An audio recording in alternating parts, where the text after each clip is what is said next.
I ended up having to seek help elsewhere because they were pretty much killing me. An Army Special Forces veteran desperate for help. It's just rough. Misdiagnosed and failed by the VA. Had I not stepped up and taken him out of their care, I don't know if he would be here right now. Marcus Lanier, who suffers from PTSD and severe depression, has depended on the VA healthcare system since being honorably discharged in 2002. Lanier and his wife Rebecca say the care at the VA's Central and Western Mass healthcare system is putting patients at risk. There needs to be more psychiatrists. There needs to be a better mental health department. The VA system in question is already under investigation by the feds after 5 investigates exposed allegations of substandard care, mismanagement, and lack of psychiatric care made by the former chief of medicine last year, just days before she died. It hit home. Everything that she said, it's all correct. In 2015, Marcus was admitted to the VA's Northampton Medical Center for mental health treatment for about a month.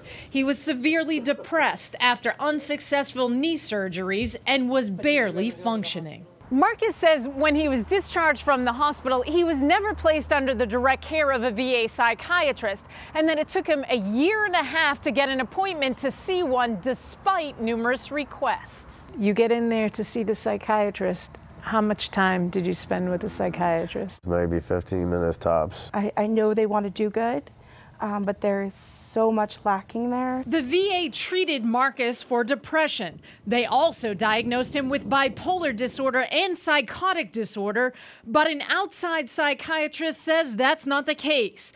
Dr. Alfred Herzog says Marcus suffers from major depressive disorder and PTSD.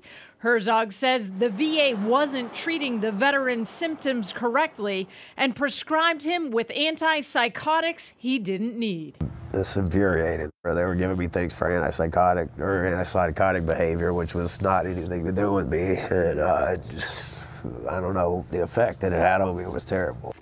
In part, the Laniers blame the VA's misdiagnosis on Marcus's massive 826-page medical record that followed him through the years, which they say is riddled with errors. 40% is incorrect. On this page, it's written he was hospitalized for depression when he was in the Army. Marcus says that never happened. They put that his father at first was bipolar, which is incorrect. Here it says he drinks beer every night, but he doesn't drink at all. Further into the history, it says his mother is bipolar, which is also incorrect. The VA needs to make a practice of putting things out in the open and trying to fix it, because the only ones that are being let down are the veterans that they're supposed to be helping.